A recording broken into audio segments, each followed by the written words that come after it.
திருமாவளவன் அவர்கள் அவங்க கூட இருக்கிற கூட்டணியோட நீங்க இணைய வாய்ப்பு இருக்குதா ஐயா?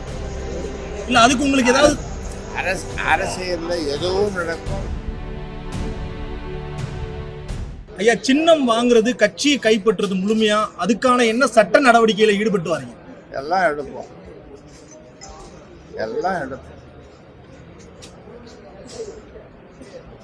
எல்லா வித நடவடிக்கைகளும் எடுத்துக்கொண்டு வருகிறோம். நாங்கள் எடுக்கிற அந்த நடவடிக்கைகள் மிகப்பெரிய வெற்றியை பெறுவோம். நாங்கள் விரும்பிய வெற்றியை பெறுவோம். மிகப்பெரிய வெற்றின்னு சொல்றதை விட நாங்கள் விரும்பிய வெற்றியை பெறுவோம். ஐயா, என்னைக்கு 2 பேர் தான் கேட்குறீங்க, அவங்களாம் கேட்க மாட்டாங்க.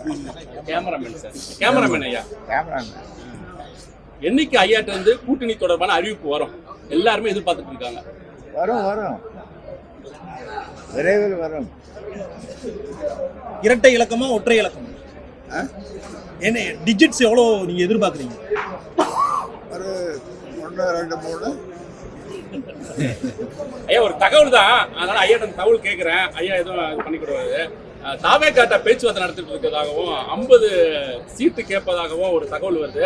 இதுக்கு உறுதியாச்சுன்னா கூட்டணியை உறுதிப்படுத்தலாம் அப்படின்ற மாதிரி ஒரு எண்ணம் இருப்பதாகவும் தகவல் வெளிவருது. அது உண்மைதானா? அது நீங்க ஊகிக்கிற அளவுக்கு உங்க கற்பனைக்கு எல்லாம் நான் தேதி போட முடியாது. தகவல், நாங்க கற்பனை இல்லை, தகவல். அதான் தகவல்ன்றது அது ஒரு கற்பனையான தகவல் தானே. அதுக்கெல்லாம் பதில் சொல்ல முடியாது. பதில் சொல்வது சரியாக இருக்காது என்னை பொறுத்தவரை. நேரம் வரும், காலம் வரும், அப்பொழுது பதில் உங்களுக்கு தானாகவே கிடைக்கும். இப்போ காலையில செய்தியாளர்களை சந்திச்சாங்க கௌரவ தலைவர் ஜி.கே. மணி சார்.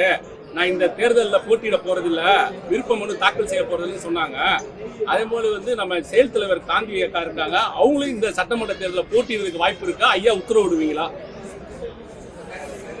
ஜி.கே. மணி அவர் போட்டியிடலன்னு சொன்னாரு. ஐயா என்ன சொல்றாரோ அதை தான் கேட்பான்னு சொன்னார். அதை நீங்க விட்டுட்டீங்க. ஐயா சொன்னதான் கேட்பான்னு சொன்னா நீங்க விருப்ப மனு தாக்கல் பண்ணல. நான் சொல்லுவதை தட்டாமல் ஏன் எதற்கு என்று கேட்காத ஒரு தலைவரை நான் வைத்திருக்கிறேன். செயல் தலைவர் அவங்க போட்டிடுவாங்க. செயல் தலைவர் போட்டிடுவாங்களா? செயல் தலைவர் சட்டமன்ற தேர்தலில் போட்டிடுவாங்களா? ஐயா உத்தரவு கொடுப்பீங்களா? போட்டிடுவாங்க. இல்ல இப்ப கூட்டணி பேச்சுவார்த்தையெல்லாம் ராஜ்யசபா எம்பியும் எதிர்பார்த்து இப்பெல்லாம் முடிவு பண்றாங்க. அந்த மாதிரியான ஒரு எதிர்பார்ப்பு ஐயா கிட்ட இருக்கா? நாங்க ஒரு 4 ராஜ்யசபா எம்பி எதிர்பார்க்கிறோம். ஏன் சிரிக்கிறீங்க? ஏன் சிரிக்கிறீங்க? பெரியார் கொள்கையை ஏற்றுக்கிட்டு சீமான் நான் பெரியாரை ஏற்றுக்க மாட்டேன், நான் ஏற்றுக்கிறதா இருந்தா ஐயா தான் பெரியாரு அப்படின்ற மாதிரி சொல்லுகிறாரு.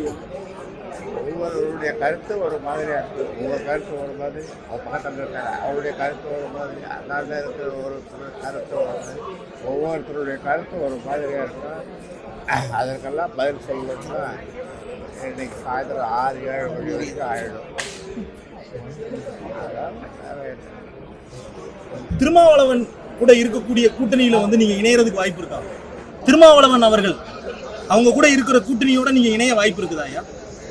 இல்ல அதுக்கு உங்களுக்கு ஏதாவது அரசியல்ல எதுவும் நடக்கும். என்ன வேணாலும் நடக்கும். எதிர்பாராத விதமாக எல்லாமே நடக்கும்.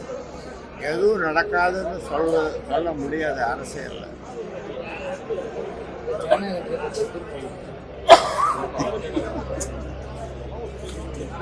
ஒன்னும் வாங்க முடியும், அவனால ஒன்னும் வாங்க முடியும். ஐயா, அந்த விருப்ப மனு பெரும் தேதி 12ஆம் தேதி வரைக்கும் தான் இருக்கு. குறுகிய நாள் மட்டும் தான் நடத்துறீங்க. நீட்டிக்க வாய்ப்பு இருக்கா? இல்ல, 4 நாள் தான் இருக்கு வேட்பு மனு. நீட்டிப்பீங்களான்னு சொல்றாங்க. தேவைப்பட்டால் நீட்டிப்போம். தேவைப்பட்டால் நீட்டிப்போம். ஆமா, தேவைப்பட்டால் நீட்டிப்போம். அடுத்து ஏதாவது பெரிய மாநாடு எதுவும் கூட்ட போறீங்களா ஐயா? எலெக்ஷனுக்கு முன்னாடி பாட்டாளி மக்கள் கட்சி சார்பா உங்க தலைமையில மாநாடு, பெரிய மாநாடு எதுவும் கூட்ட போறீங்களா? திட்டம் இருக்கா? இப்பொழுது திட்டம் இல்லை. ஆனால் தலைவர்கள் எல்லாம் கேட்டு, மாவட்டங்களெல்லாம் கேட்டு நாங்கள் முடிவு பண்ணுவோம். உங்களை பற்றியான கேள்விக்கு செய்தியாளர் சந்திப்புல அன்புமணி பதில் சொல்லாம போயிட்டாங்க. எப்படி பாக்குறீங்க? எதிர்கொள்ளவே மாட்டேங்காங்க அந்த கேள்வியை. நீங்க உங்களை பற்றி கேள்வி அதை பற்றி என்ன கேட்டால் நான் என்ன சொல்றது? செய்திகளை உடனுக்குடன் தெரிந்து கொள்ள கீழ்க்கண்ட கேபிள் மற்றும் டிடிஎச் நெட்வொர்க்குகளில் எம்நாடு செய்தி தொலைக்காட்சியை காணுங்கள். பாதகம் செய்பவரை கண்டால் நாம் பயம் கொள்ளலாகாது பாப்பா. மோதி மிதித்து விடு பாப்பா, அவர் முகத்தில் உமிழ்ந்து விடு பாப்பா. அண்மை செய்திகளை உடனுக்குடன் தெரிந்து கொள்ள இணைந்திருங்கள் எம்நாடு தொலைக்காட்சியுடன்.